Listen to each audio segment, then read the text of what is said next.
这些年，中国社会对现实的不满不断积累，工作越来越难找，不少人的收入停滞甚至下降，生活成本却越来越高，房价下跌，楼盘烂尾，也让许多家庭多年积累的财富不断缩水。教育、医疗、养老和养育子女的压力同样压在普通人身上。更深的问题是，当普通人为了维持生活已经拼尽全力时，掌握权力以及依附权力的利益集团仍然能够获得更多资源，把政策失败和经济下行的代价转嫁给社会。人们担心的已经不只是眼前的日子越来越难，而是未来缺少保障，权力缺少约束，社会规则也越来越让人看不到公平。可问题是，中国不满的人这么多，中共为什么还没有倒台？有人说是因为中国人太软弱，不敢反抗，也有人认为中共能够统治这么久，就说明大多数中国人仍然支持他。前一种说法把制度造成的困境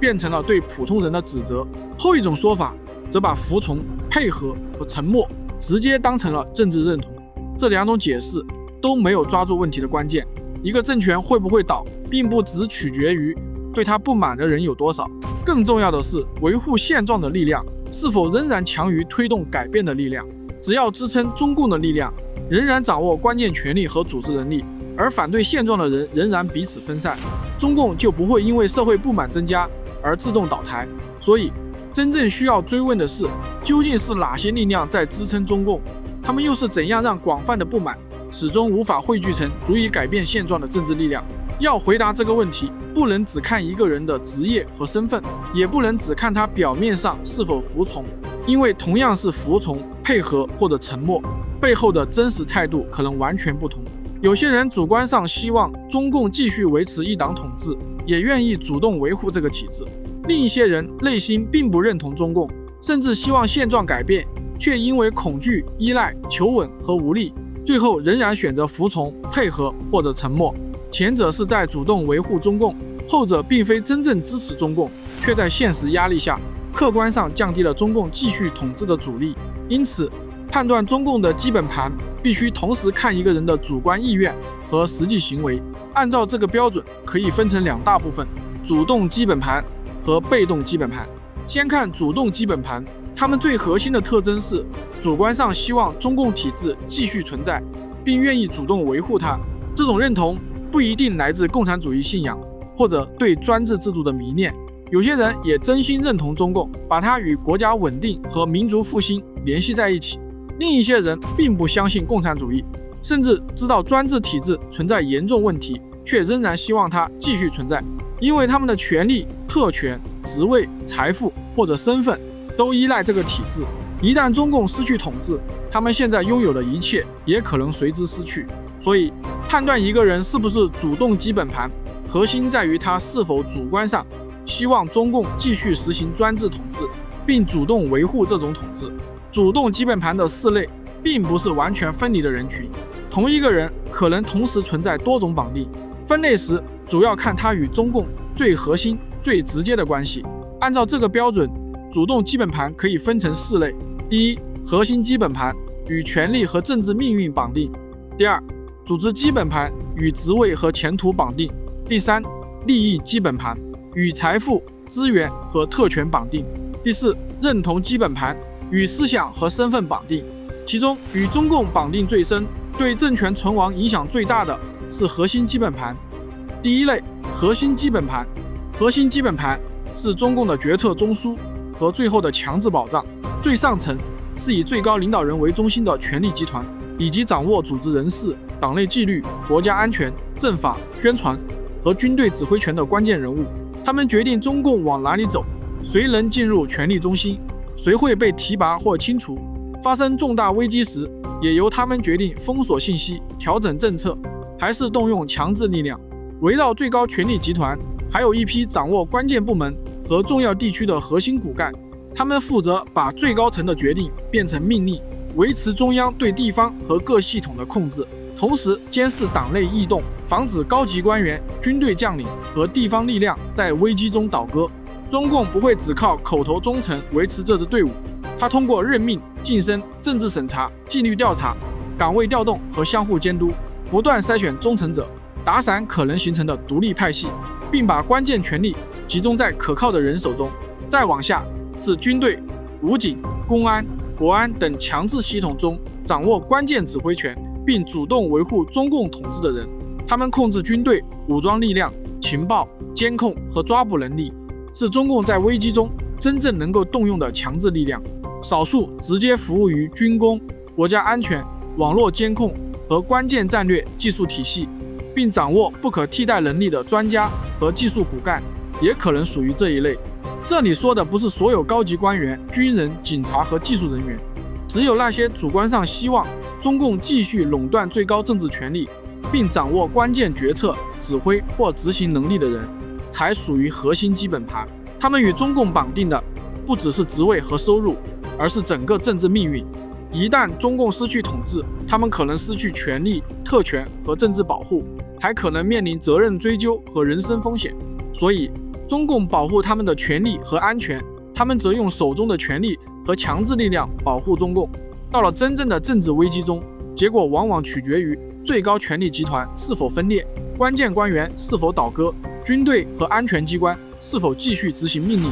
只要最高层仍能控制人事、信息和军队，核心骨干没有大规模背叛，强制系统仍然服从指挥，分散的不满就可能被提前发现、相互隔离和强行压制。这就是核心基本盘最重要的作用。他们不是让人民认同中共，而是在中共最危险的时候保证权力中心不乱，指挥体系不断，强制力量不倒戈。因此核心基本盘人数虽然不多，却直接关系到中共能不能守住最高权力，但他们只能决定方向、控制关键系统和应对重大危机，无法亲自管理整个国家。要把最高层的命令一级一级传下去，并落实到每个地区和单位，中共还需要第二类力量——组织基本盘。组织基本盘是中共把最高层意志变成日常统治的执行网络，它们主要分布在党政机关、地方政府、法院、检察院、国有企业、事业单位、学校、医院、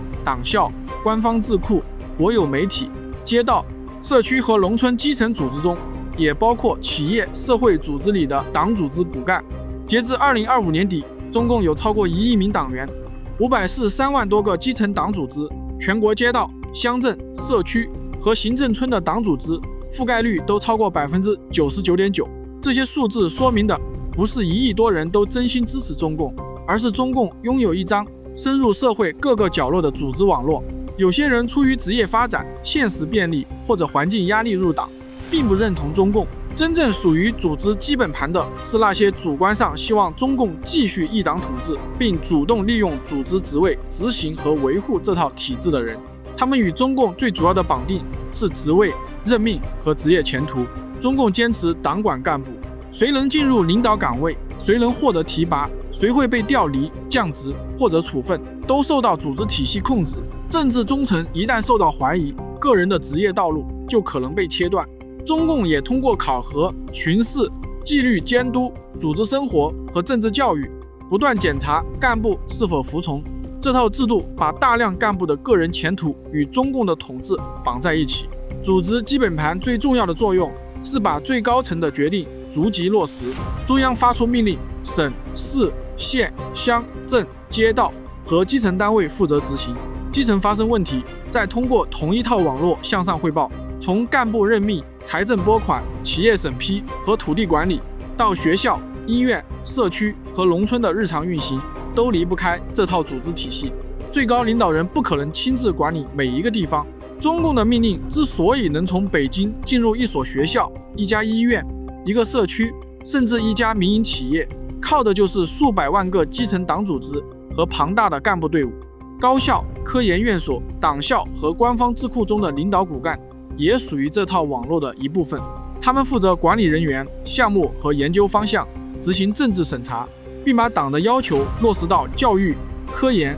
和人才体系中。宣传部门、国有媒体、网络审查和舆情管理系统中的组织骨干则负责控制信息传播，受单位或有关部门安排，在网络上引导舆论、转移话题或者集中发帖的人，也主要属于组织基本盘。他们执行的是组织任务，而不是自发表达个人观点。这套网络还负责发现和处理社会不满，哪里出现欠薪、烂尾楼、维权、群体冲突或者舆论风险，基层组织会收集信息、上报情况，并设法把问题控制在有限范围内。有些问题会被压制，有些问题则会通过补偿、救助、政策调整或者处理基层责任人暂时化解。这种能力非常重要。一个政权如果只会镇压，不会解决任何具体问题，就很难长期维持。中共的组织体系既能控制社会，也能吸收信息，修正部分政策，把可能扩大成政治危机的矛盾提前处理掉。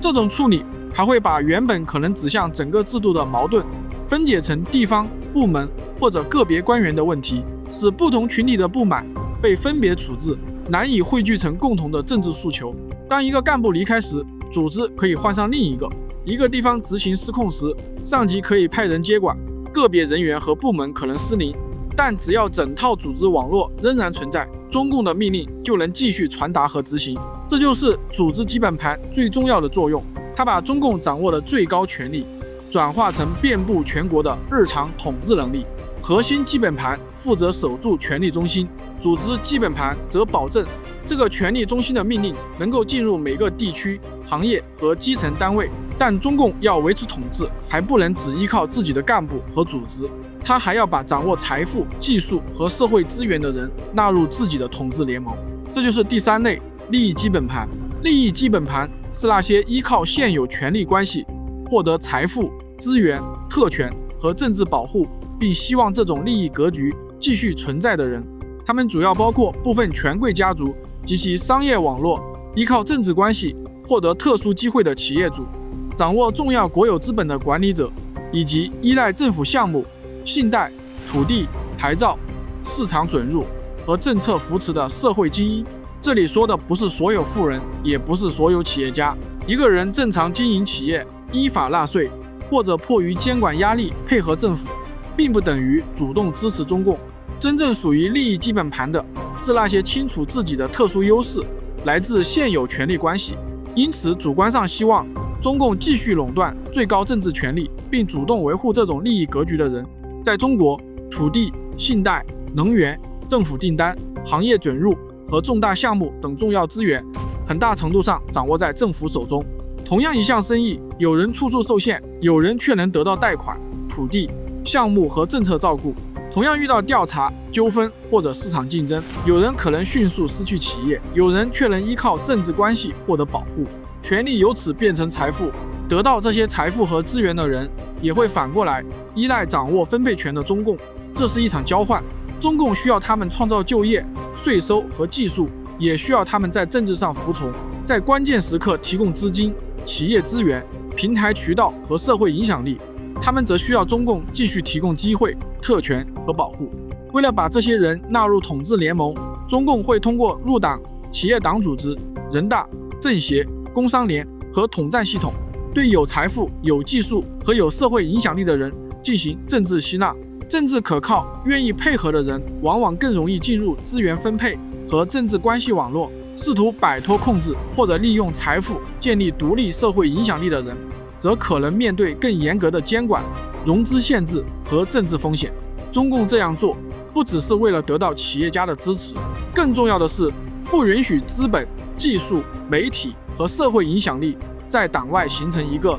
能够独立组织社会的权力中心。企业家、高技术人才和社会精英一旦拥有独立的资金、组织能力和传播渠道，就可能支持独立媒体、民间组织或者其他不受中共控制的社会力量。把它们吸收到体制周围，就能让这些资源为中共所用，而不是发展成挑战中共的力量。部分专家和高技术人才也可能属于利益基本盘。例如，有些人长期依靠重大科研项目、人才待遇、政府采购、产业补贴和特殊政策获得资源，并主动维护这套分配方式。他们最主要的绑定不是职位，而是现有体制能够持续提供的项目、经费、订单和发展机会。迫于企业生存、科研条件或者职业发展而被迫配合的人，不属于利益基本盘，而属于后面要讲的被动基本盘。利益基本盘最重要的作用是，中共通过分配稀缺资源和特殊利益，把一部分掌握财富、技术和社会影响力的人变成自己的利益共同体。他们不一定相信共产主义，但中共一旦失去统治，他们可能失去的不只是某个项目，而是整个获得财富、资源和政治保护的方式。不过，维护中共的人并不都是为了利益，还有一些人即使没有得到明显好处，也真心相信中共代表国家稳定和民族利益。这就是第4类认同基本盘。认同基本盘是那些从思想、信念和身份上认同中共，并主动维护其一党统治的人。他们未必掌握权力，也未必获得特殊利益，却真心认为中共应该继续统治中国。这种认同主要来自4个方面。第一，政绩认同。他们认为是中共结束了中国的贫弱和混乱，带来了经济发展、国家强大和国际地位的提升。即使中共存在腐败和错误，他们仍然相信整体成绩足以证明其统治合理。第二，国家认同。他们把中共、中国、中华民族和国家统一绑在一起。在这种观念中，中共不再只是一个执政党，而是国家本身。批评中共被理解成反对中国，要求制度改变则被看成破坏国家统一和民族复兴。第三，秩序认同。他们不一定认为中共很好，却相信中国必须有一个强大的政党长期统治。在他们看来，自由竞争、权力制衡和政党轮替不会带来更好的治理，反而可能造成动乱、分裂甚至战争。第四，历史认同。他们接受中共对近现代史的解释，相信共产党拯救了中国，建立了新国家，并且只有中共能够代表中国。这些认同并不完全来自宣传。经济发展、国家实力上升和社会秩序确实曾给一些人带来真实的生活改善、安全感和身份自豪。中共宣传真正发挥作用的地方，是把这些经验和情感需要与一党统治牢牢绑定，让人相信一旦失去中共，国家秩序和自己拥有的一切也会随之失去。与此同时，这些认同也长期受到制度化宣传的塑造。中共长期通过学校教育、新闻媒体、影视作品、公共宣传和网络平台，把爱党、爱国和爱社会主义联系在一起，把自身统治描述成国家强大、社会稳定和民族复兴的根本保障。他还不断强调外部威胁。当社会问题被解释成外国围堵、敌对势力渗透或者西方打压时，制度争论就容易被转化成敌我问题。人们不再先讨论政策是否正确，而是先判断批评者站在哪一边。网络上常说的粉红、自干五和部分战狼民族主义者，其中真心认同中共不需要命令和报酬，也会主动为他辩护的人，主要属于认同基本盘。他们会传播官方叙事，为中共政策辩护，围攻批评者，举报不同意见，并把政治忠诚当作爱国标准。一些极端民族主义者还会把外国人、少数群体或者持不同意见的人简单视为敌人。网络上有人用义和团讽刺这种排外倾向，但这只是批判性称呼，不是正式分类。认同基本盘中还有一部分知识分子、专家、教授、媒体人、文化人物和网络意见领袖，他们利用知识、专业、声望和公共影响力为中共的一党统治提供解释。普通支持者可以转发一条口号，一个有影响力的学者、专家或者媒体人物却可以把同样的政治主张包装成历史结论、学术理论和专业判断。他们会告诉公众，中共的统治符合中国国情，西方制度不适合中国，政治开放必然造成混乱。这种辩护的作用不只是宣传，它让中共的统治看起来具有知识依据、历史依据和现实合理性。但知识分子、专家和高技术人才并不天然属于认同基本盘，他们可能因为组织职位、利益资源或者政权安全角色，分别属于其他类别。只有那些真心认同中共，并主动利用知识和影响力为其统治辩护的人，才属于认同基本盘。当然，五毛和水军也不能全部放在这一类，因为有些是收钱办事或者得到上级指令，受单位或者有关部门指派执行网络引导任务的人，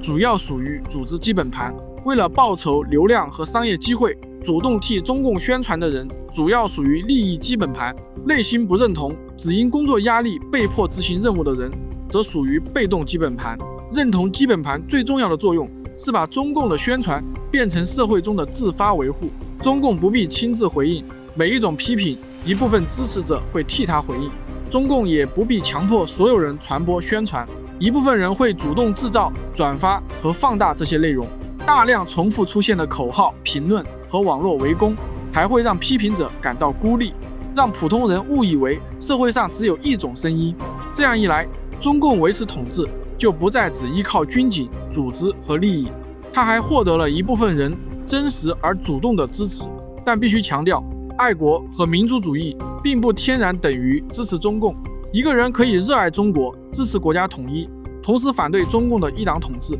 只有当他把国家与中共直接画上等号，主观上希望中共继续垄断最高政治权力，并主动维护这种统治时，才属于认同基本盘。到这里，中共的4类主动基本盘就完整了。它们不是4根彼此分离的柱子，而是一套互相强化的统治系统。核心基本盘控制最高权力和强制力量，组织基本盘把命令落实到全国，并掌握职位和资源的分配。利益基本盘向体制提供财富、技术和社会影响力。认同基本盘则把官方叙事转化成社会中的主动辩护，权力通过组织得到执行，组织通过职位和利益吸收约束关键群体，利益与认同又反过来巩固权力。但仅靠这些主动支持者还不足以解释中共为什么能够统治如此庞大的社会。范围更广也更难辨认的是那些内心并不认同中共，却因为现实压力仍然选择服从、配合和沉默的人。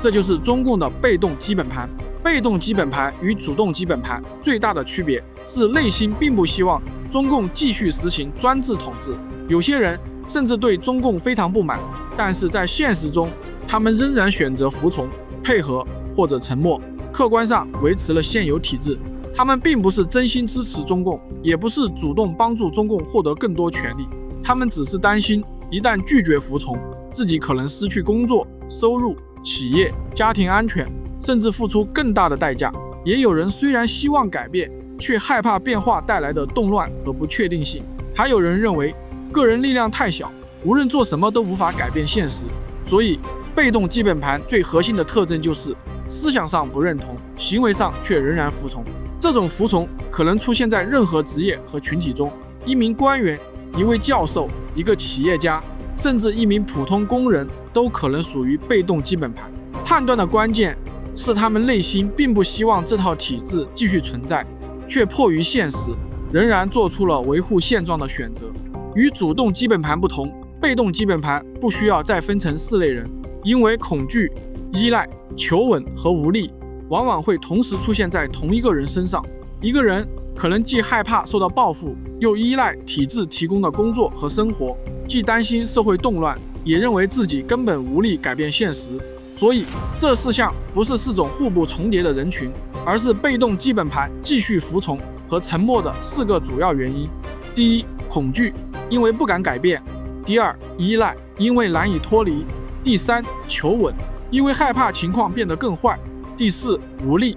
因为认为自己无法改变。第一，恐惧，因为不敢改变。恐惧是被动基本盘最直接的来源。这里所说的恐惧不是害怕社会动乱，而是害怕反对中共以后自己和家人遭到惩罚。很多人并不认同中共，也知道现实存在严重问题，却不敢公开反对，因为在专制体制下，政治表达的代价并不确定，它可能只是删帖、警告或者约谈，也可能进一步影响工作、职务、企业经营和家庭安全，严重时还可能面临监控、拘留和判刑。特别是当一个人不再只是私下抱怨，而是公开传播信息、联系其他人、发起维权或者试图组织集体行动时，面临的风险往往会明显上升。中共也不需要惩罚所有反对者，只要选择少数人进行公开处理，让更多人看见反对可能付出的代价，就可能形成更大范围的威慑。一个人看到维权者被抓，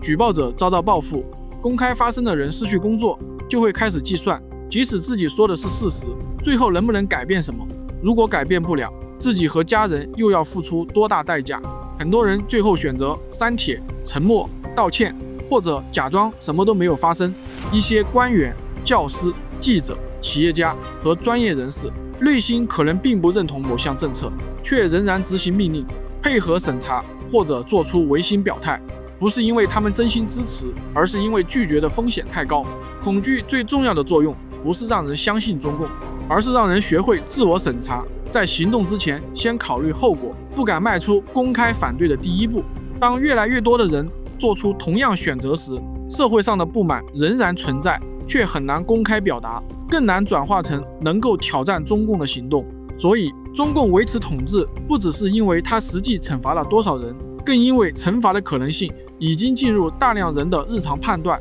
但有些人继续服从，并不只是因为恐惧，这就是第二个原因，依赖，因为难以脱离。更现实的原因是，许多人的工作、收入、职业前途和家庭生活已经与现有体制紧密相连。公务员、国企员工和事业单位人员依赖组织提供职位、工资、晋升、福利和养老金；教师、医生、专家和科研人员可能依赖编制、职称、项目经费、职业资格和单位资源；企业经营者则可能依赖牌照、审批、融资、土地、政府订单和市场准入。这里的问题不是政府管理、教育、医疗或者企业本身，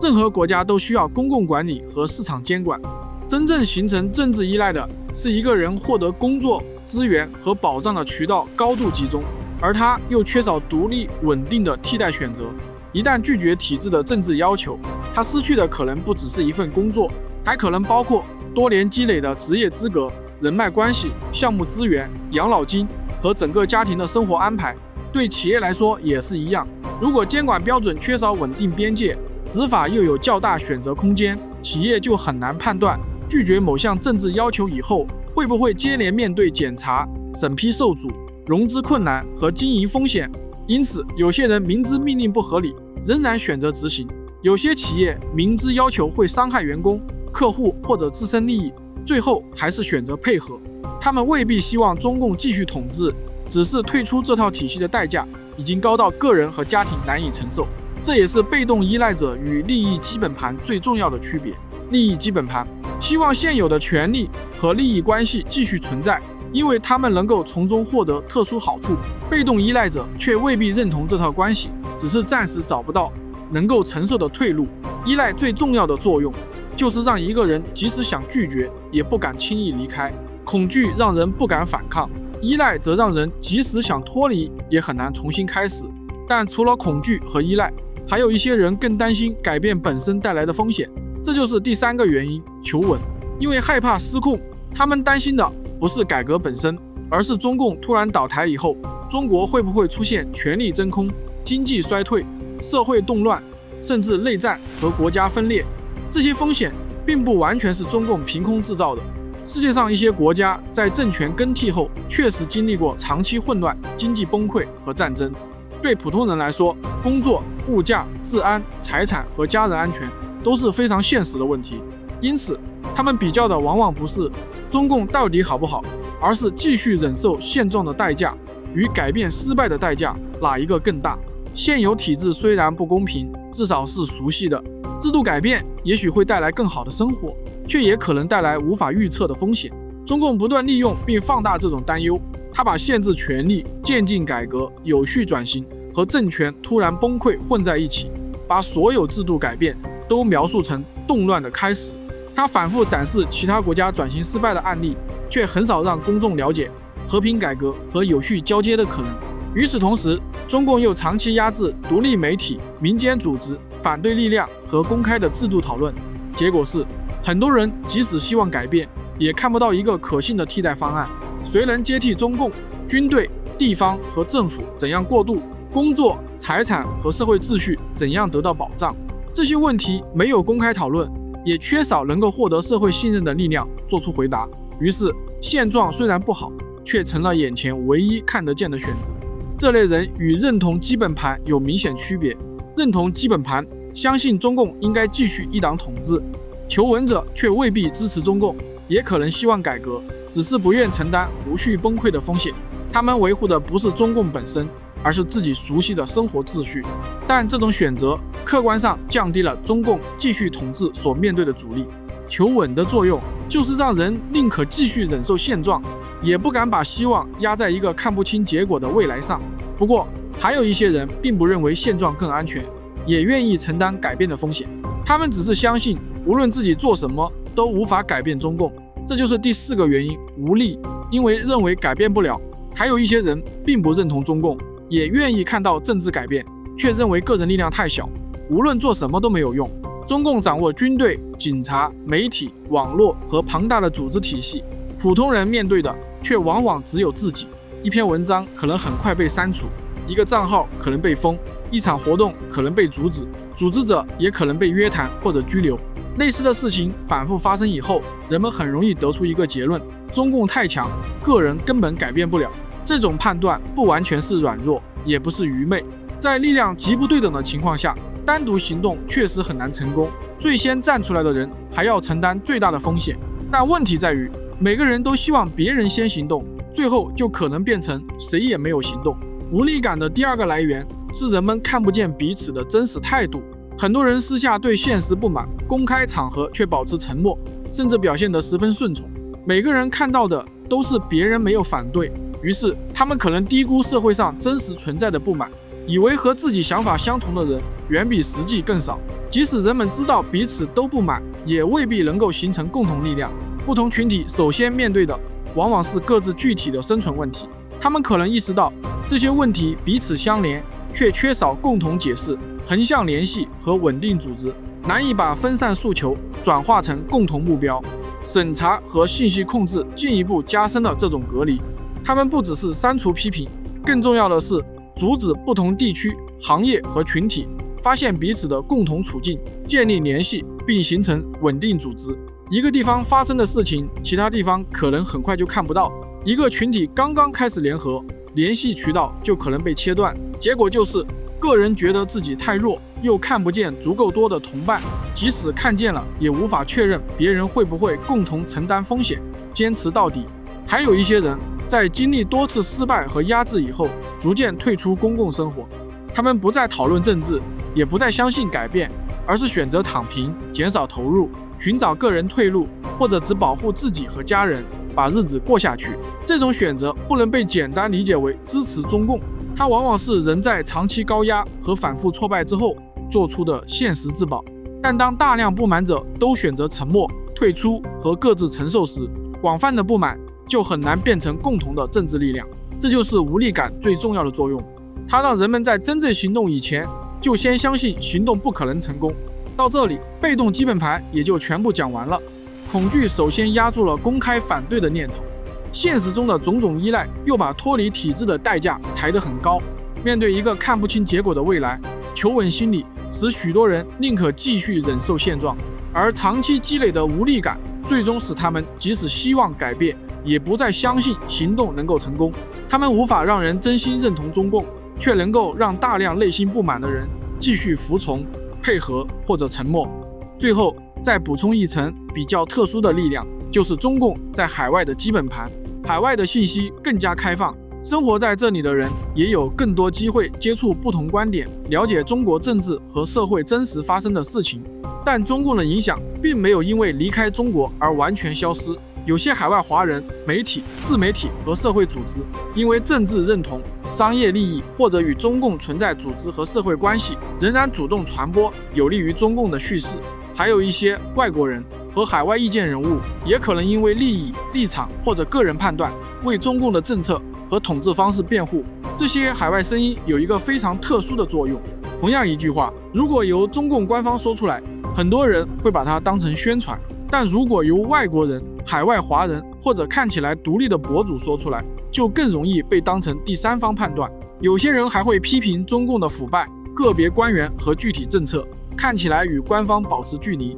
却在涉及一党专制、人权和政治制度等根本问题时，继续隐蔽替中共辩护。这种所谓的小骂大帮忙，有时反而更有说服力，因为前面的批评能够建立独立和客观的形象和为了中国人考虑的假象，后面的辩护也就更容易被相信。这种影响不只发生在海外，一些中国人翻墙出来，本来是为了寻找墙外的信息，却可能接触到大量替中共辩护的中文账号和外国博主。如果他们发现那些长期生活在民主社会、能够自由接触信息的人，在中共统治合法性和制度问题上仍然替中共隐蔽辩护，就可能产生一种判断：既然连墙外的人都认为中共这套制度有合理性，那中共的统治也许并没有自己原来想象的那么不堪，都是其他人抹黑中国而丧失了自己独立的思考判断。海外华人同样如此，一个人虽然已经离开中国，却不一定真正离开原来的信息环境。如果他长期仍然主要通过中文媒体、微信群和中文社交平台获取信息，接触到的很多叙事也可能与国内没有太大区别。与此同时，还有一些人并不真正认同中共，他们知道中国存在严重问题，却因为国内家人、生意、财产或者其他现实风险，选择保持沉默。还有一部分人知道很多中国社会问题的真相，在国内也没有现实风险，却主动回避一切与中国政治有关的事情。他们最关心的是赚钱、生活和个人发展，不愿意承担任何政治风险，也不愿意为改变现状付出时间、利益和代价。他们未必支持中共，甚至可能希望中国未来发生改变，但他们希望承担风险的是别人，付出代价的是别人。等到局面真正发生变化以后，自己再享受改变带来的结果。还有一些人没有稳定的政治立场，谁掌握权力就靠近谁，谁能够提供利益和安全就站在谁的一边。中共仍然掌权时，他们可以替中共说话。如果有一天政治局势发生根本变化，他们就会迅速改变立场。上述这些人未必都是中共真正的支持者，但当大量知道真相的人选择沉默、回避或者等待别人付出时，本来可能形成的反对力量也会随之大大减弱。最后还有一些人我不想细说，这类人纯粹就是坏或者心理扭曲，天天支持中共搞专制、误导不明真相的人，让他们因此倒霉而内心暗爽。所以海外基本盘与国内基本盘发挥的作用并不一样，它不是中共统治中国的根基，也无法像国内的权力、组织和强制系统一样直接维持政权运转，它更像是一层外围的辅助力量。一方面，它帮助中共制造来自海外的认同和背书，让官方叙事看起来不只是中共自己的声音，并进一步影响海外华人、不了解中国情况的外国人和2代、3代移民以及翻墙进入海外信息空间的中国人。它不能决定中共的存亡，却能够帮助中共扩大影响，增加叙事的可信度，同时削弱和分散可能推动改变的力量。海外基本盘最核心的作用就是替中共增强一党专制统治的合法性，因为无论中国最后变好还是变坏，真正承担代价的往往不是他们。局势稳定时，他们享受现实利益；局势改变时，他们又可以迅速适应新的环境，这就是他们的双赢，怎么来都不吃亏，赢麻了。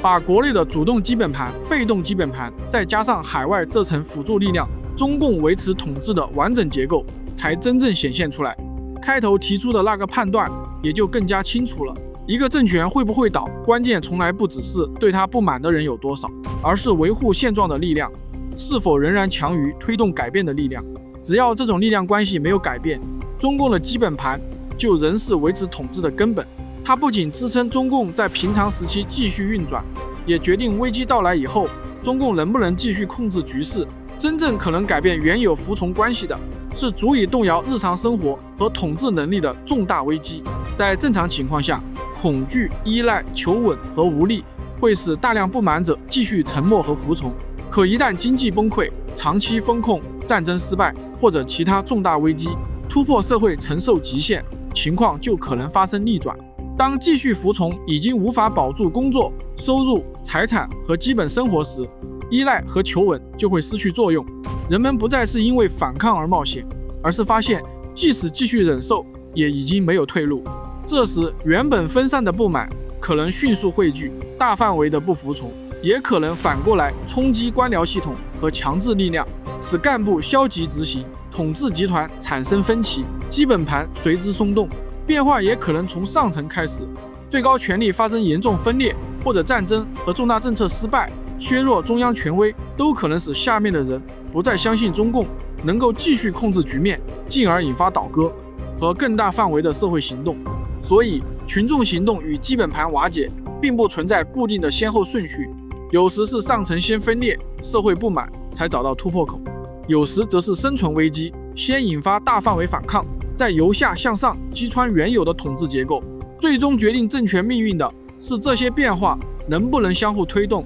使维护现状与推动改变之间的力量对比发生逆转。因此，中国不满的人这么多，中共却至今没有倒台，并不是因为人们还不够愤怒，而是中共的基本盘仍能维持统治，分散的不满也尚未汇聚成足以改变局面的共同力量。但这种状态并非永远不变，当继续服从的代价超过反抗的风险，原本的沉默和配合就可能迅速转化成不服从。一个政权真正危险的时刻，不只是基本盘已经瓦解的时候，而是旧的服从逻辑开始失效。越来越多的人发现，继续忍受也已经无法活下去，他们就会开始集体反抗，这时候中共就会倒台。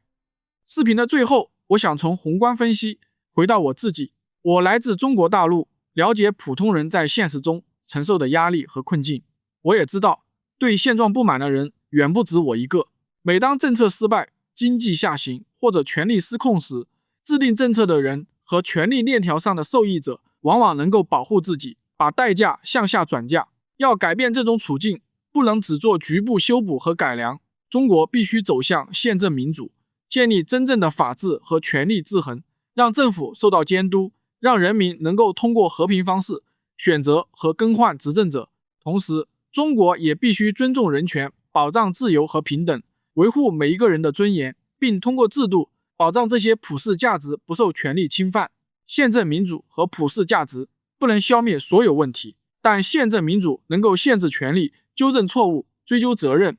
普世价值则为社会确立基本的道德底线，二者结合才能避免普通人永远为少数人的决定、利益和野心买单。只要中国社会的改变不触及中共一党专制的根本，无论发生怎样的危机，最终付出最大代价的仍然会是那些无权、无势、没有背景的普通百姓。